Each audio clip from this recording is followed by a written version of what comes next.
I had to wait. Oh, you laddies and lassies.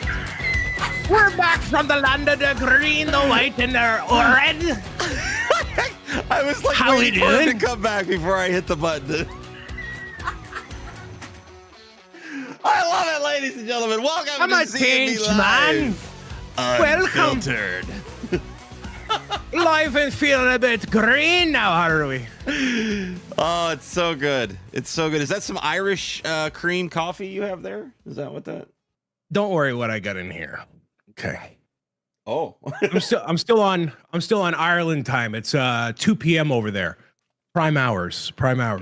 How far? Wait, what's the time difference between here and Ireland? 4 hours EST. 4 hours. So that's it.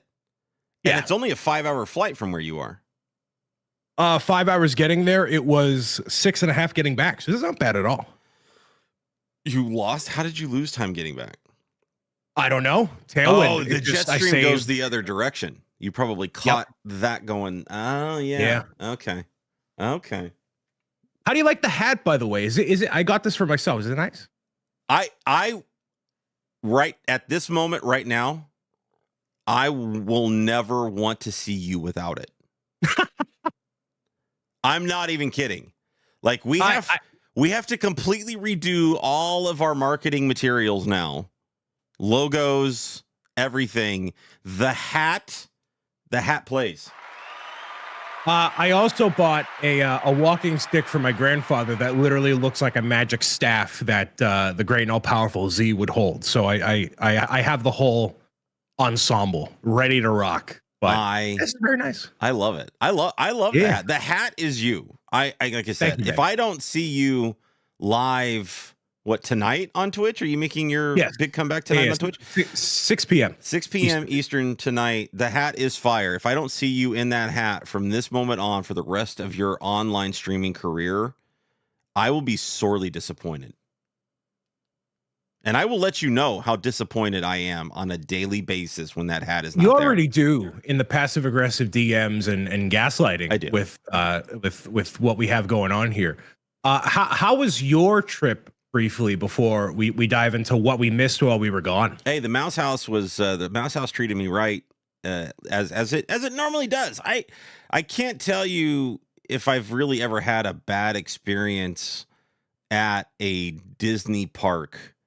I mean, yes, I'm a little biased. I love Disney. I've been going to Disneyland in California since I was, I don't know, 8 years old. Even though I live in the Midwest, we've had family living out in Southern California for, decades. And so I made my way out there a lot, stayed for long periods of time, especially over summers and things like that. And frequented Disneyland, and then just recently started taking well, I say recently, but since my son had been born 12 years ago, been taking the fam to Disney World in Florida, and we're definitely Disneyland folk as opposed to Disney World folk. We prefer it. And it was interesting. I actually put out a quick little social post. I thought about making like a whole video explaining why I thought, but I ended up, just because the comments were interesting, but I ended up just kind of doing a quick little social post about what other people thought. Do you prefer Disneyland or Disney World if you've been to both parks, kind of thing? Just, this is obviously all state based, and we know we have international parks, but right. And it was split. I was surprised how split it was, and a lot of the logic behind why it was split and everything. And it was fascinating because we had family that flew in from out of town, just happened to be going there at the exact same time, and they had never been to Disneyland. They had always gone to Disney World, right? So even from when they, it was my brother-in-law and my sister-in-law, when they were kids, he was going to Disney World, never been to Disneyland, kind of thing, right? So that's what they had been taking their family to. And it was fascinating. First of all, the kids drew a line in the sand, and they kept referring it to as their park and our park, which I thought was hilarious. Like they are, I mean, right? Yeah, they're claiming Disney World, and they're saying Disneyland is my family's park, which I thought that was really funny the way that they I mean, kept yeah. phrasing it. Everybody has their own like home park or home. I guess I go home like home convention. Sure. You know, like local to me. But I've understood that there's a lot of really good food out in Disneyland, and then the attractions are not subpar. I mean, but you get more stuff to do in Disney World. There's more resorts, there's more parks, there's more stuff to do. Whether or not it's quality compared to the original, right? I guess it's up for debate. It's not. There's not even really more to. I mean, yes, there are more parks, but they're taking all of the same almost the same number of rides, and then just spreading them out. So if you want to look at e-ticket attractions, like what Disney likes to dub them, right? It's the same number of e-ticket attractions. They're just spreading them out amongst 4 different parks. Right. Right. Where in California, it's only 2. And even, the family even admitted the ability to just walk across a short little plaza to get to the 2 parks is fascinating to them compared to you got to ride a ferry boat or a tram or a monorail or drive to get to all of the different parks. So the ability to what they call park hop between the 2 throughout the course of the day is so much more convenient in California. And frankly, it's much more of a chill vibe there because it's full of a lot of locals as opposed to World, which tends to be more touristy, right? So people are following their spreadsheets and cracking the whips on their kids and whatnot. They got to go, go, go, go, go. Where Disneyland in California is so much more just chill and relax, and people are just kind of going at their own pace, and it's fascinating, but the differences between the 2. So I get why some people choose one over the other, and that's the beauty of it is you have options very much like Lego, which is what we tend to talk about on this channel more than anything. Is Lego continues to provide us a ton of options and a ton of variety for so many different types of people and what they want to what they want to collect and build, and the amount of money that they want to spend or are able to spend on that collection. It's great to see Lego continue the variety and diversity of sets that they have. But welcome in everybody to Z&B Live. Don't forget, we need you here to help support this channel here on both YouTube and over on the podcast channels like Spotify and Apple Podcasts. We need those subscriptions. We need those likes. We need those comments. So find us over on YouTube. Like and subscribe to the channel. Like the shows. Comment on the shows if you can. Even just dropping a smiley face comment on the shows really helps the algorithm out on the channel. And same thing goes for Spotify and Apple Podcasts. Go ahead and subscribe over there. And if you can, leave a comment. Leave a review. Would be amazing. If you want to do reviews over on any of these podcast platforms, that would also be very, very helpful. Last thoughts, indeed, Mr. Irish O'Brien, on your trip to Ireland before we move on. There was something that actually happened while I was there that I want to publicly call attention to, since we are a Lego podcast and pop culture, and we like to celebrate all of the things and in and around our circle. And that a friend of the show and fellow gentleman in his own right, Mr. Panfred Nudo, I saw got Twitch partner.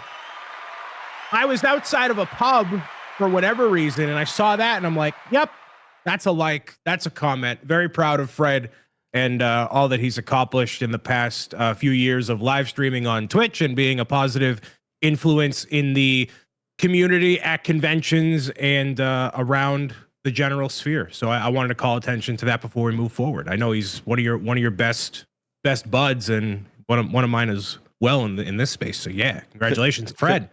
Couldn't be more happy for him. So good. Yeah. It's one of those things. It twisted the knife even a little bit more about not being at that Lego convention that they were all at in Portland, when it Cascade? happened. Yeah. Brick Cascade, because I had to not go because of spring break and travel and things already. That was on the front end of all that, and boy, not being there when he got the news, boy, To give him a big smooch. yeah, that would have been amazing. Yeah, here's the best part. He told the story last night.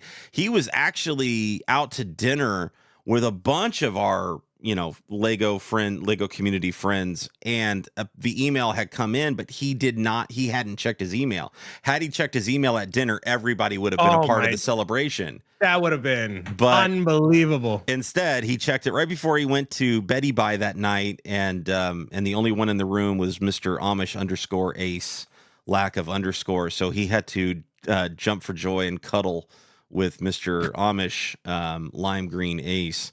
And it's He's amazing. Nowhere near as green as me nowadays, Zachary. It just keeps slipping in. I love it. That's fantastic. But yeah, well said.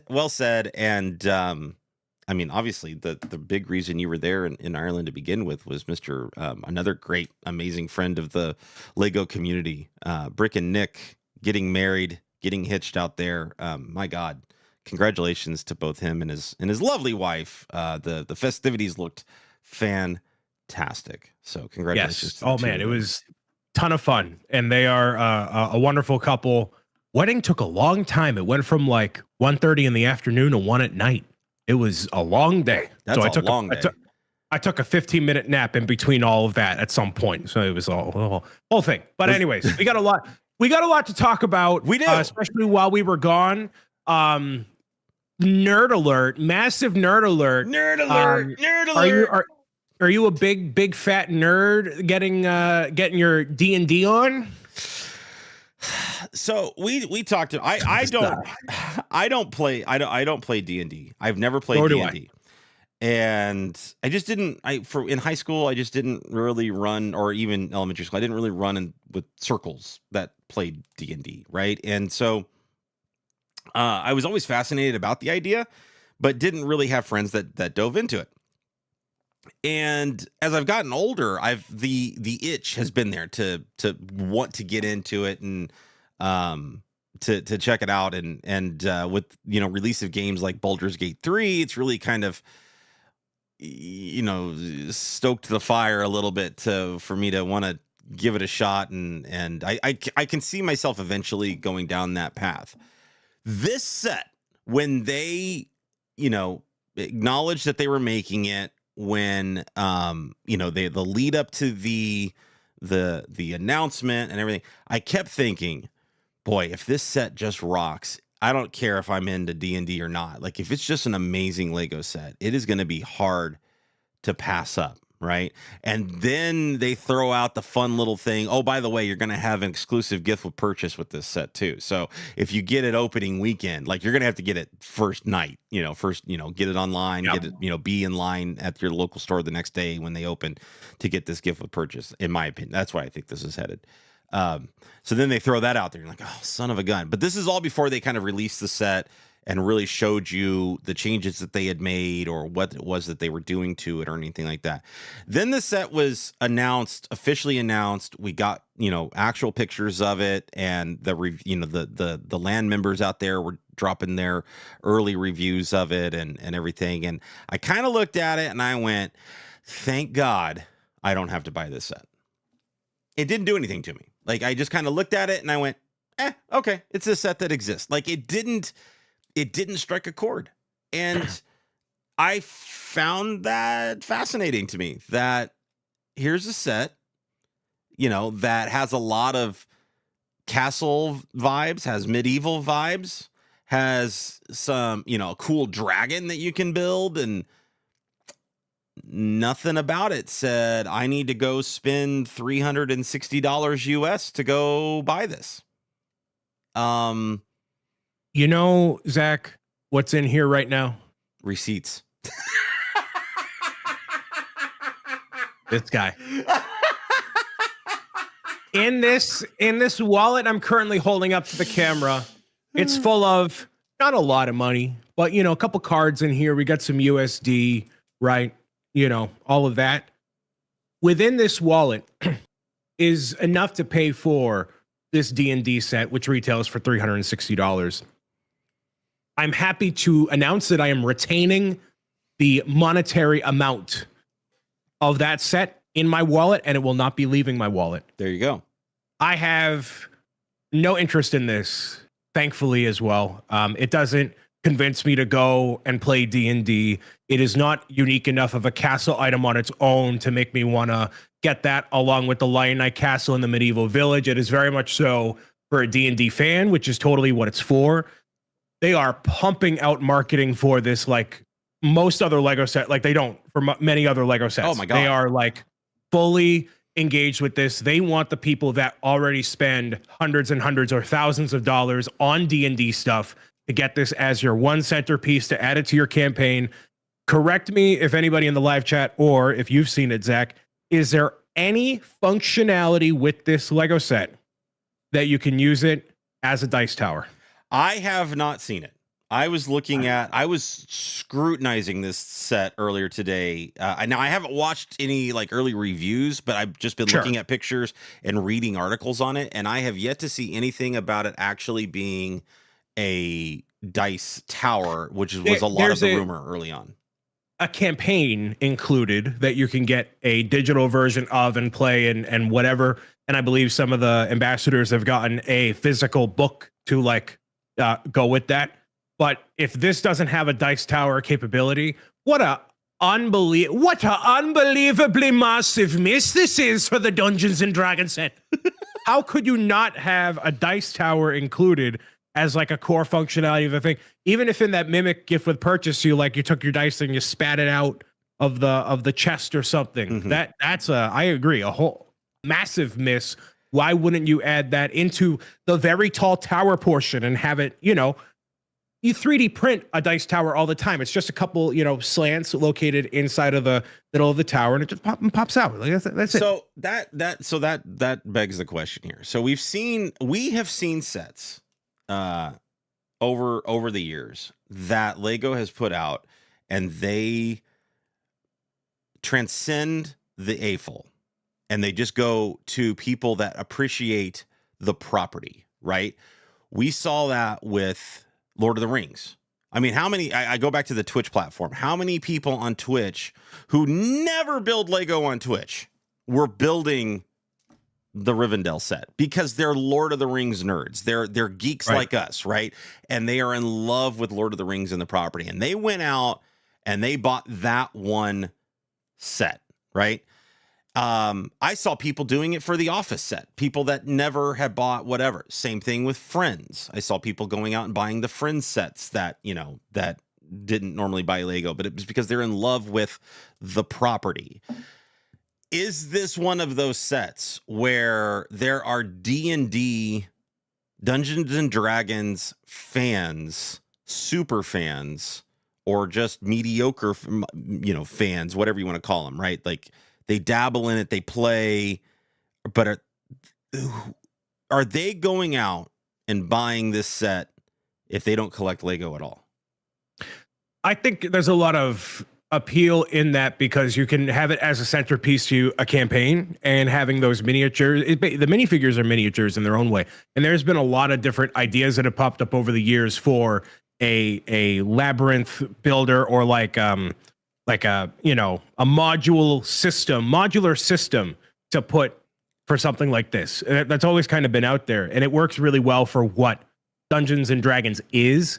And I think there's enough of those specialized characters in there with the creatures that you could really, really make it work. So I don't know of any Dungeons and Dragons fans in my friend circle. We're not, more so board game and video game people than Dungeons and Dragons. So I don't know who I could ask even. I don't know if anybody watching or listening is a fan.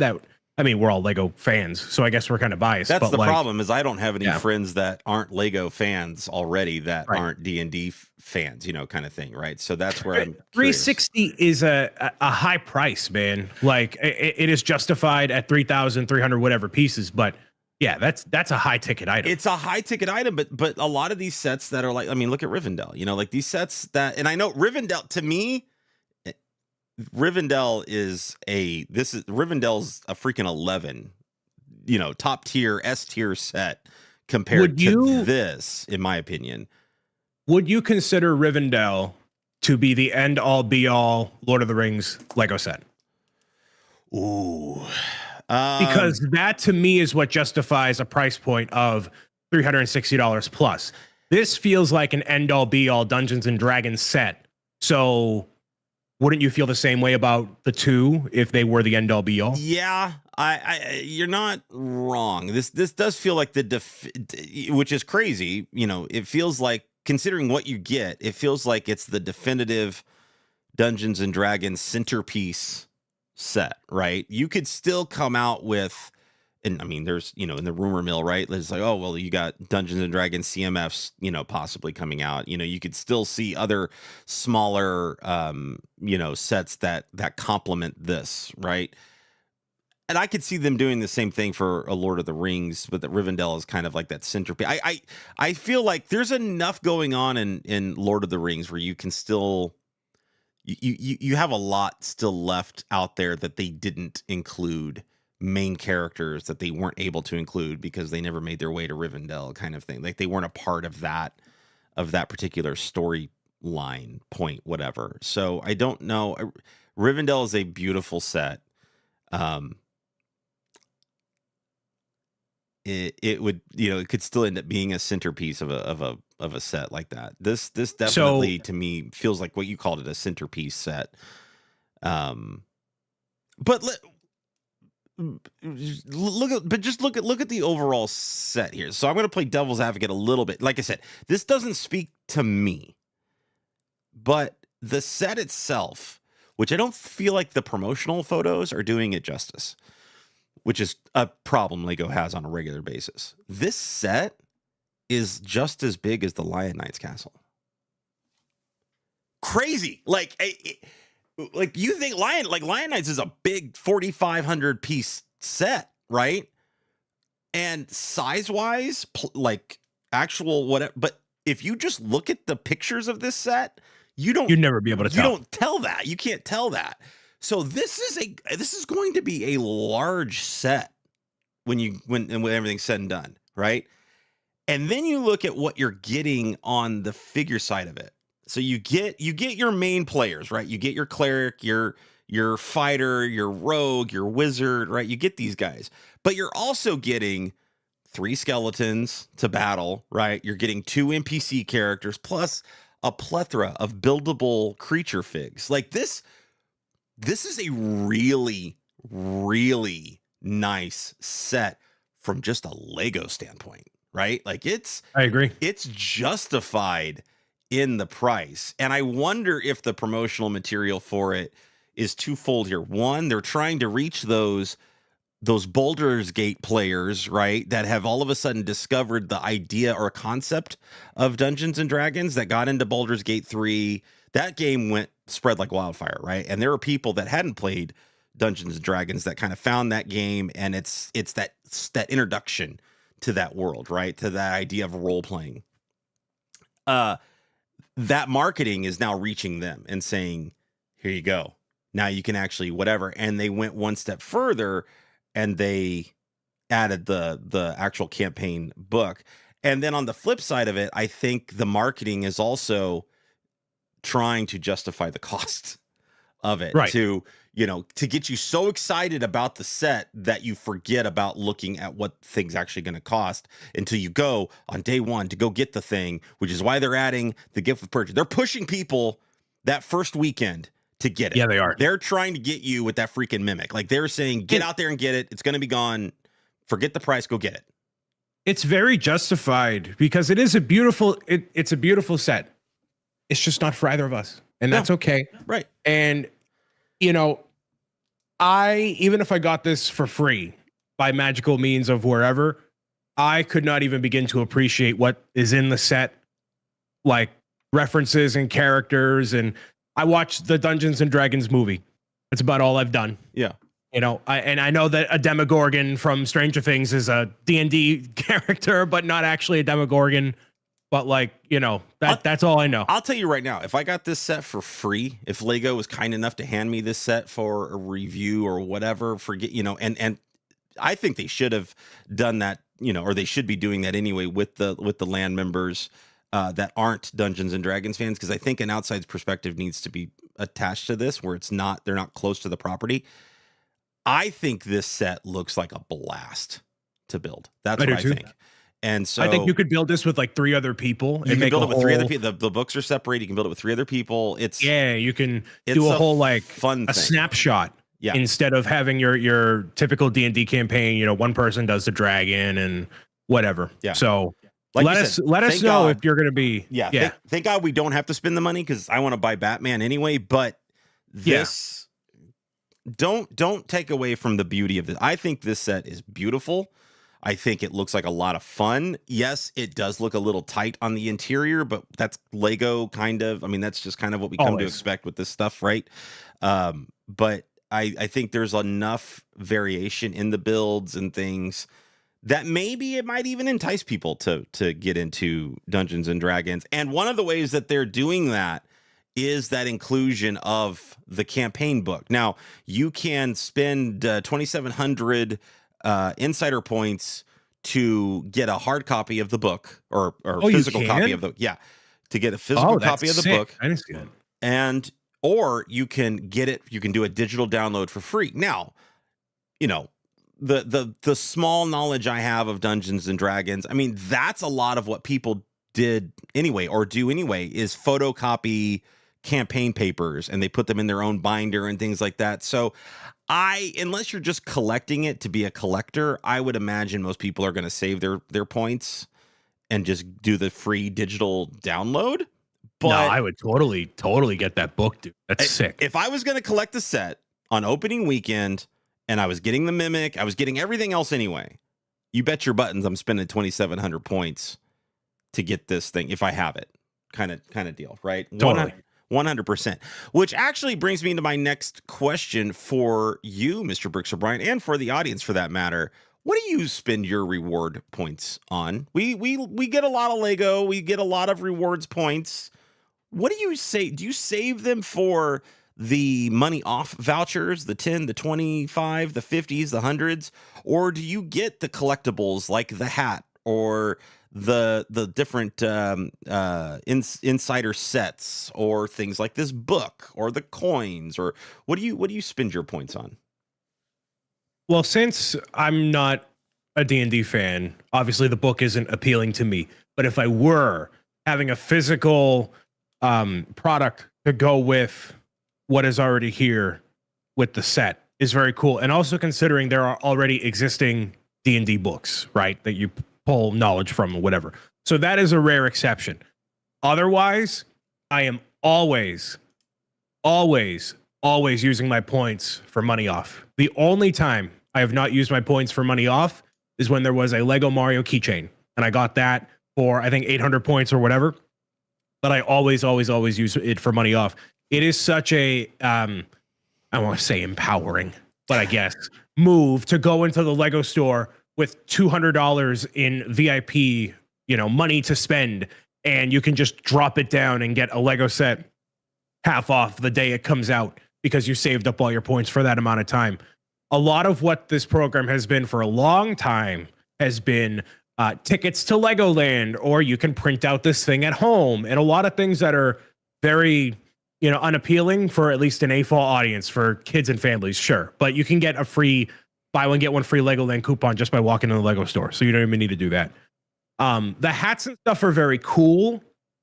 I always look at the ratio of how many points it is in what you would need to buy from Lego to get that reward. So 2,400 points, it's what, 650 points per $100? 650 points for $5 off, as far as I'm remembering, and I'll double check. So to get a hat, I would need to spend right around $400 to get a hat. When you look at it that way, that kind of sucks. So I'm not doing that. Don't look at it that way. Sucks. Don't look. And I feel like that's important when it comes to rewards points and rewards programs. It's not there to justify the cost. It's there to, in the name, reward you for money you were already going to spend, right? So it's there as a way to say, you were already going to buy the Avengers Tower.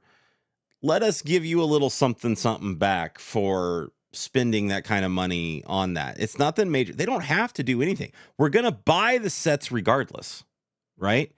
So they do these kinds of things to obviously entice us to go ahead, like the double insider weekends and things like that. Like they do that stuff to help entice us to buy some sets that maybe we were on the fence about, or we're holding off on, or whatever, or just to offload some product, because sometimes they're, it's specific sets that they only apply to. But they don't have to do any of that, and they're still choosing to give us a damn hat if we want a hat.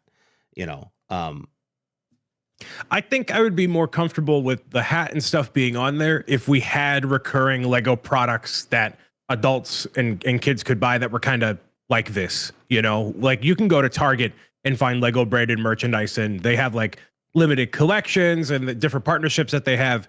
But a lot of that stuff I think could just exist as its own thing. And then, you have a situation like the Velcro hat, the customizable logo hat, which is a cool idea, right? You have one hat that you can take the Velcro and put a Bionicle one or a Lion Knight like that stuff is cool. And also having additional patches to go with that would also be interesting. But I would just rather see, instead of it being a points thing I can get in the store, just make it as something existing as a store gift with purchase, like with the fantasy ride adventure or the space, like these ride vehicles that they have. Make it a gift with purchase regularly. And then something like the crossbody bag or the foldable backpack, that could just be something you sell in the Lego store. My gift with purchase, my rewards that I want out of this are more so like the Gray Castle, like more Lego. Like I want it to be a Lego related item, I guess. I think them doing, and we talked about this before, like the Micro Ninjago City is kind of a smart way for them to release something like this, because would it sell normally at, $40 or whatever it is? Probably not. But having it as something attached to VIP, yeah, that kind of works. That's kind of cool. Now, don't continue to think about, hey, it costs $400 in VIP for you to get that set, and there's going to be 4 of them total. So you're talking $1,600 to get all 4 of them. Stop doing the math for people. You're freaking them out. I'm just saying, man. But hey, man. But it goes back to the same conversation that we've had multiple times about gift with purchases and all kinds. You're gonna go out and buy the sets anyway. All Lego's doing is just giving you a little extra topping on your cake. You know what I mean? They're just giving you that little extra whipped cream for a piece of cake that you were already going to eat anyway. And it's no different with the rewards points. They don't have to do any of this. And there's still going to be what did we come up with last week? It was a $13.6 billion net revenue company. Like they don't have to do any of this stuff, but they're doing it. And I think they should be applauded for it. I'm kind of with you though. Maybe make this stuff available, like the apparel, make it available for purchase as well as points. Give people the option to say, if I want to buy the crossbody bag, I can, or if I want to use points, I can. Now that crossbody bag, I think the point threshold stays at that. Yeah, you got to spend the analogy, the $400, right, for the amount of points, or you can just spend $20 on it, kind of thing. So now you have the option. I think that's a good idea. Yeah, and another way that they could go about doing it, I was just in Dublin and I went to the flagship store. I just went to Dublin. There you go. And I went to the flagship store, and not for nothing, it's all the same stuff. Like there's a minifigure creator like they have in Orlando and a couple other places, but it's all the same stuff. So why not in the flagship stores, New York, Dublin, wherever, right? You have some of these apparel items like the crossbody bag. Make it a little more enticing for people to go to those big stores, besides getting your passport stamped, which I don't personally care about. But something like that. Like I went in and I asked somebody, like, hey, if I see something, do you want anything? Like, yeah, sure. they have nothing cool or unique, you know. And even the postcards you can get, like the New York and the London, you can get those online and get them at every Lego store. So something, some way, somehow to make the flagship store experience better would be cool. The best way that I'm seeing on the website right now for reward center stuff is alternate building instructions is very cool. For example, like this C3PO building instruction thing. It looks like kind of like an Oscar sort of a thing. That is your outlet to get out different builds for existing Lego sets instead of putting them in the instruction booklet or on the back of the box. That's a good way to do it. So just as a sidebar there. I like that. And that's honestly, that's one of the ones I never really look at a lot of are the alternate building instructions that they have there. Cause I'm like most people, I would think, and I tend to look more at what they're offering from a brick building standpoint, like actual bricks that we can walk away with. And one of the things that you mentioned earlier that they're now doing is they are recreating in micro scale the Ninjago City Gardens line and those cityscapes, right? We already got the City Gardens, the micro City Gardens already was released for VIP points, and now they don't have an actual release date set to it yet. It is on the Lego website currently, which I find interesting. They always put a dollar value attached to it. They cross it out. So the dollar value attached to the new micro Ninjago docks is $15. So that's how much apparently cost it would be if you just wanted to buy it, if they offered that available. But instead, it's going to cost you whatever the amount of points that they're going to end up cost. What was the City Gardens? 23? I think it was 20. Yeah, something like that. 2,300 or something like that. Anyway, so that, like, you know, the value there is interesting. But anyway, I'm in love with these. These little me and micro builds anyway are you know, they're my second love. But this is an amazingly fun, unique way to spend your points, in my opinion, to get into that Ninjago world, which I personally think Ninjago in general is kind of from the AFOL community is kind of a forgotten brand. Like, I don't see a lot of AFOLs out there building a lot of Ninjago stuff, and their stuff is cool. Like, the Ninjago stuff is neat looking, and the minifigs are neat looking, and I have no reference. I don't watch the cartoon. Like, I have no reference for anything going on, but it's just cool looking. I like Ninjago. It came up during my dark ages is when it really started, 2013, and I had a little bit of a time, so I never got into it either. But it is by far Lego's most successful homegrown intellectual property. I think they really wanted to do something bigger and out of the box different with the movie when it came out back in 2018, 17, whatever it was. And that didn't really resonate because it was very different from the show, and it wasn't as captivating to like a general audience. So I don't see it necessarily breaking any new ground anytime soon. I haven't seen Lego do anything out of the box with it since the Ninjago movie, and by also having the different modulars that come out every other year or whatever rate it comes out at. So the dragons are very cool. The mechs are very cool. I was a fan of Exoforce when I was a kid, just because the anime mechs looked cool.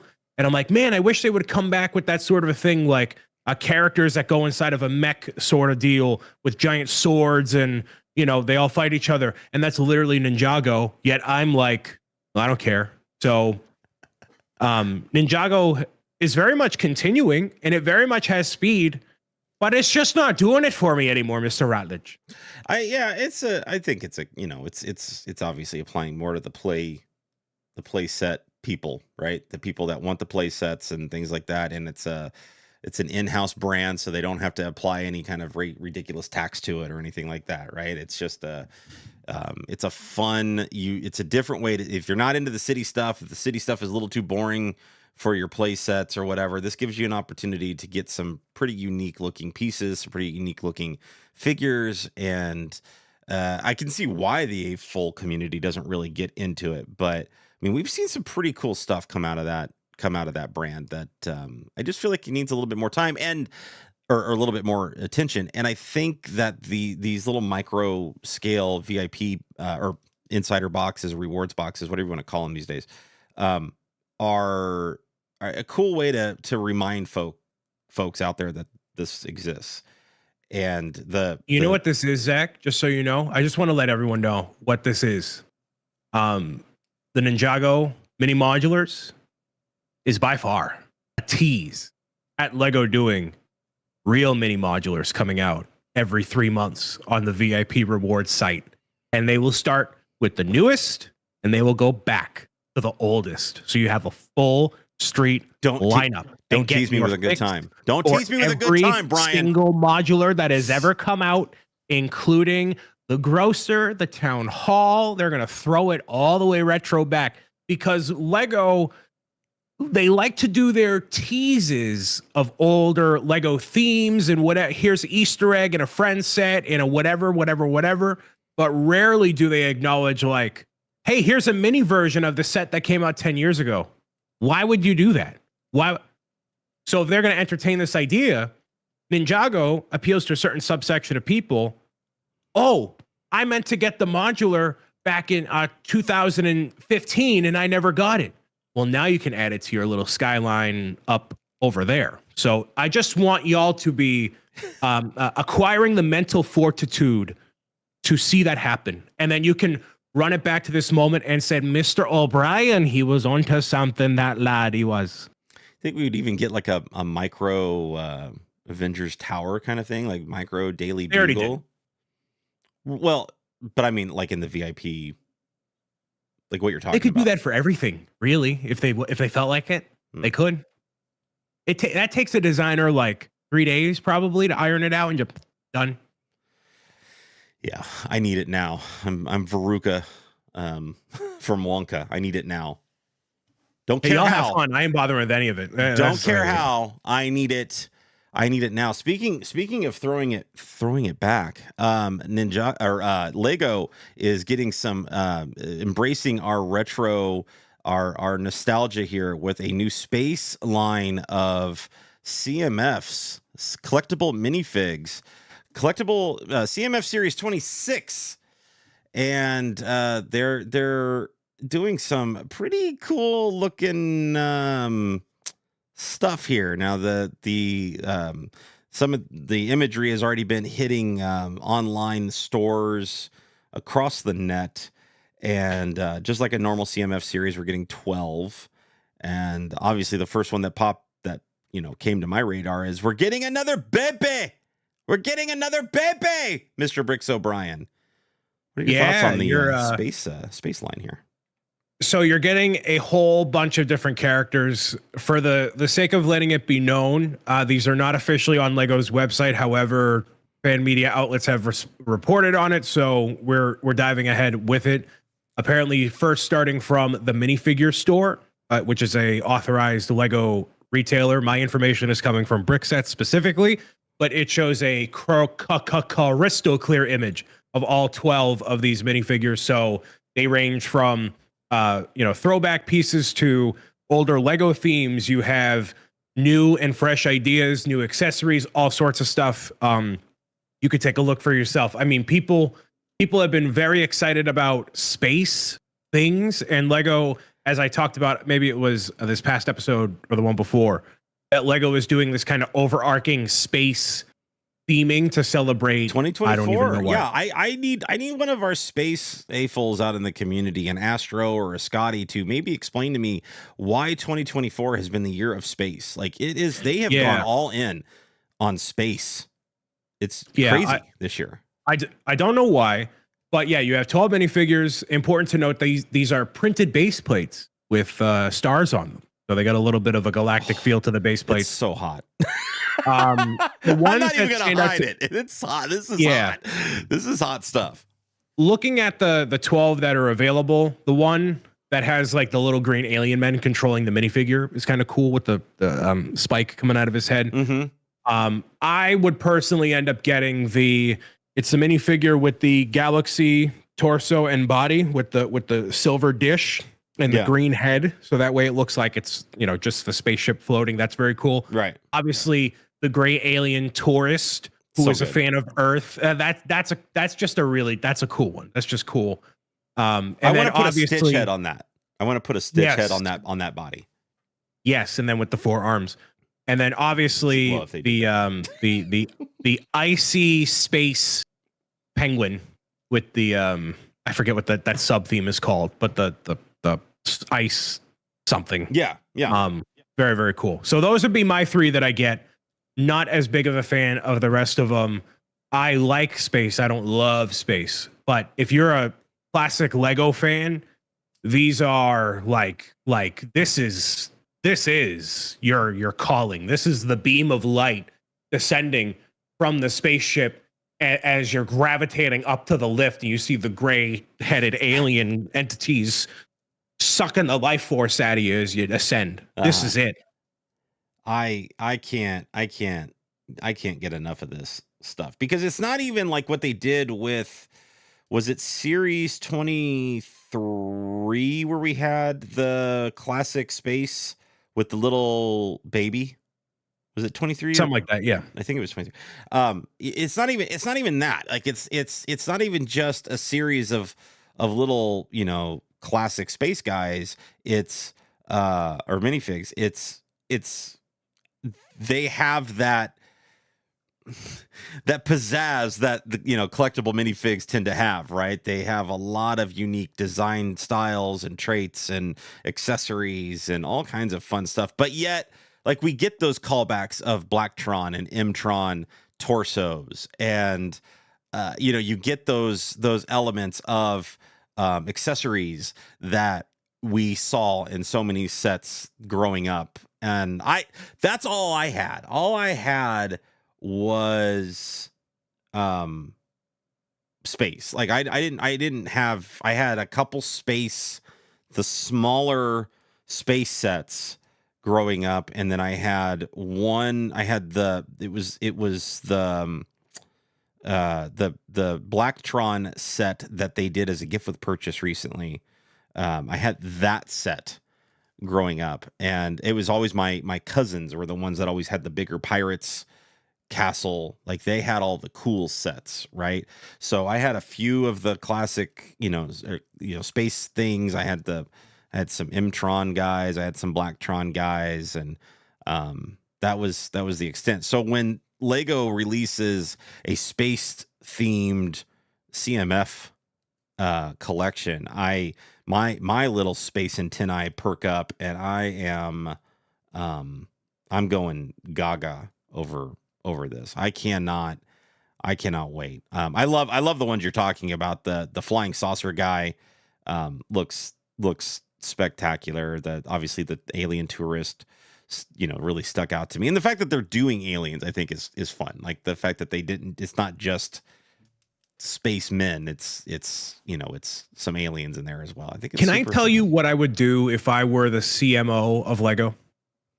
Please. No, don't tell me, tell him. Let me tell you a little something about what you need to be doing over there in the Denmark. If Lego had a couple brain cells ping-ponging back up here, Lego is celebrating their 100th anniversary in 2032. What I would use, the opportunity that is presenting itself here, Mtron, Blacktron, all these different throwback themes, clearly revitalized for a modern day audience.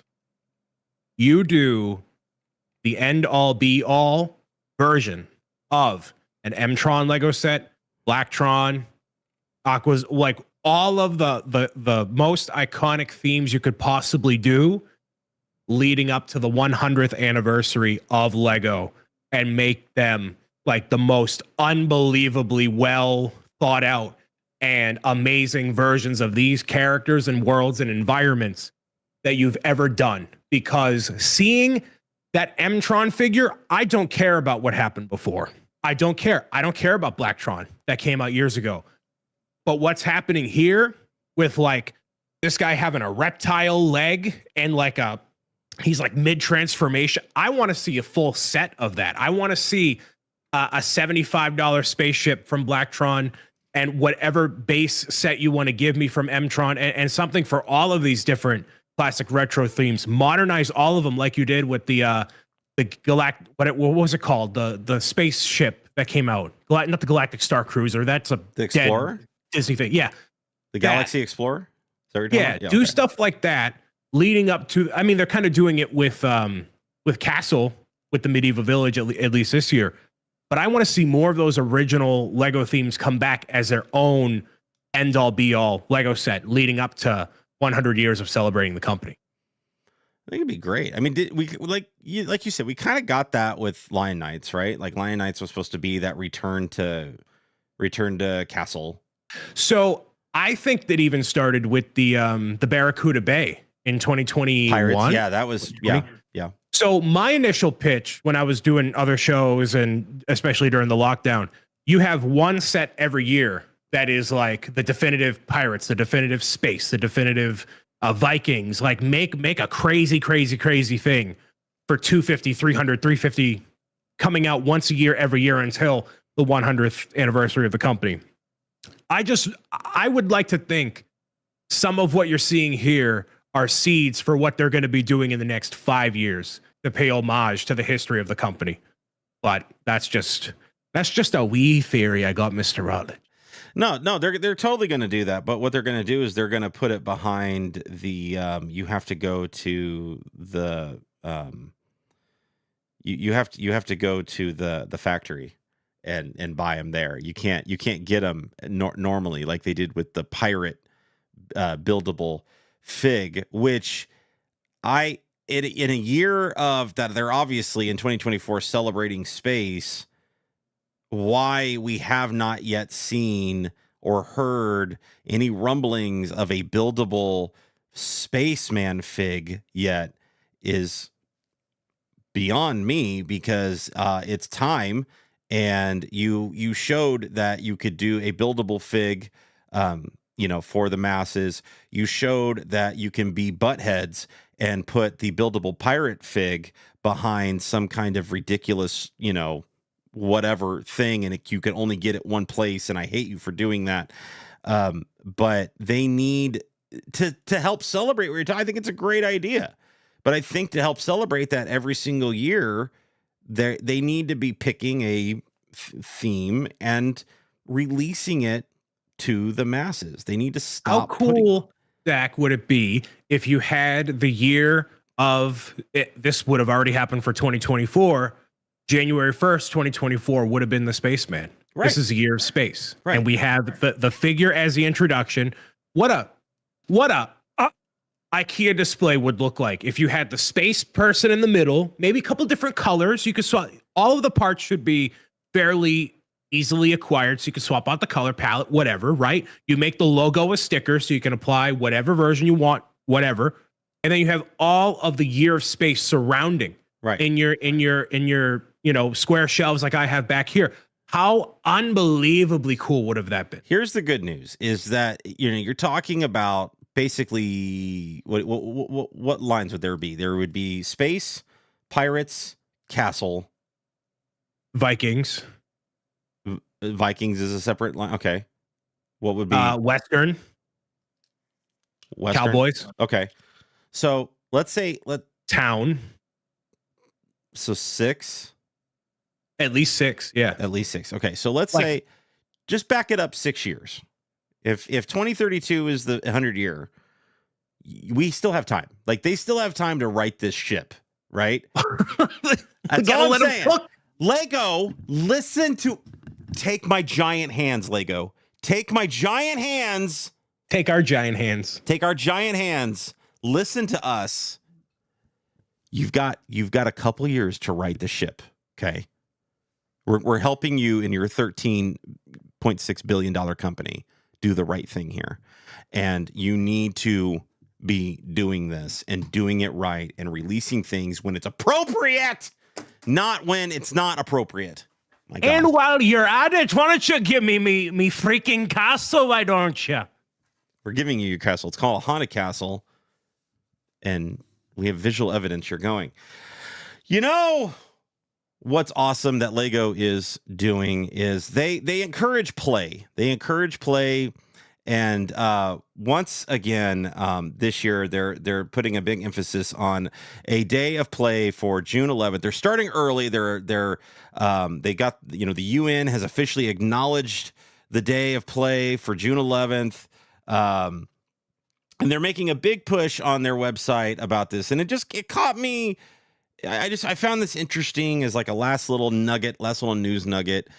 I loved seeing this. I loved seeing the marketing behind it over on YouTube and on their socials and things, encouraging play. And it's one of the things that as AFOLs, we do tend to forget sometimes, in my opinion, that Lego is still a toy. And even though we're buying, you know, $100 sets just to display on a shelf, or $100 sets just to display on our desk or anything, this is still a toy. And it's still a kid's toy. And the fact that now they already are putting things in place on their website to encourage parents to play with their kids when it comes to Lego, and even beyond Lego. Like they're giving out, you know, statistics that, you know, like they gathered data from 61,000 children between the ages of 5 and 12 and their parents. And then they found that especially in girls are being discouraged to not be creative and explore their creativity and things like that. And they're wanting to change that. And I just find this data very interesting. So I highly recommend, if you can get on the Lego website, they have a big Play Unstoppable section now on the website where you can really get into. They're going to be doing workshops and all kinds of things.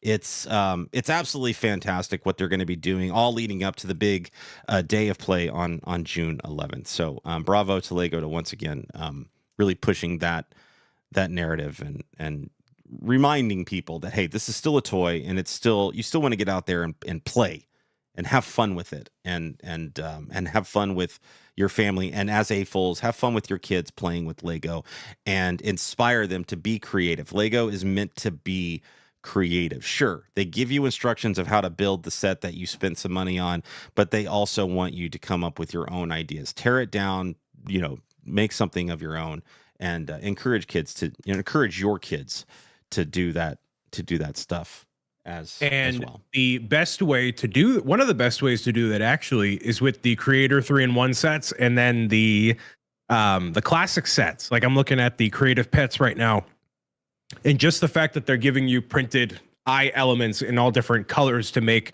custom animal creatures or really whatever you want to is very cool. And while I was at the wedding, in between having the ceremony and then the reception, shout out to Mr. Graham Diamond, who you met at TwitchCon, operating the booth. He purchased a bunch of Lego. It was actually one of the space sets, and then a Lego City set. He found like a couple different ones, and he's like, "All right, go into groups of 2 with somebody you've never built before."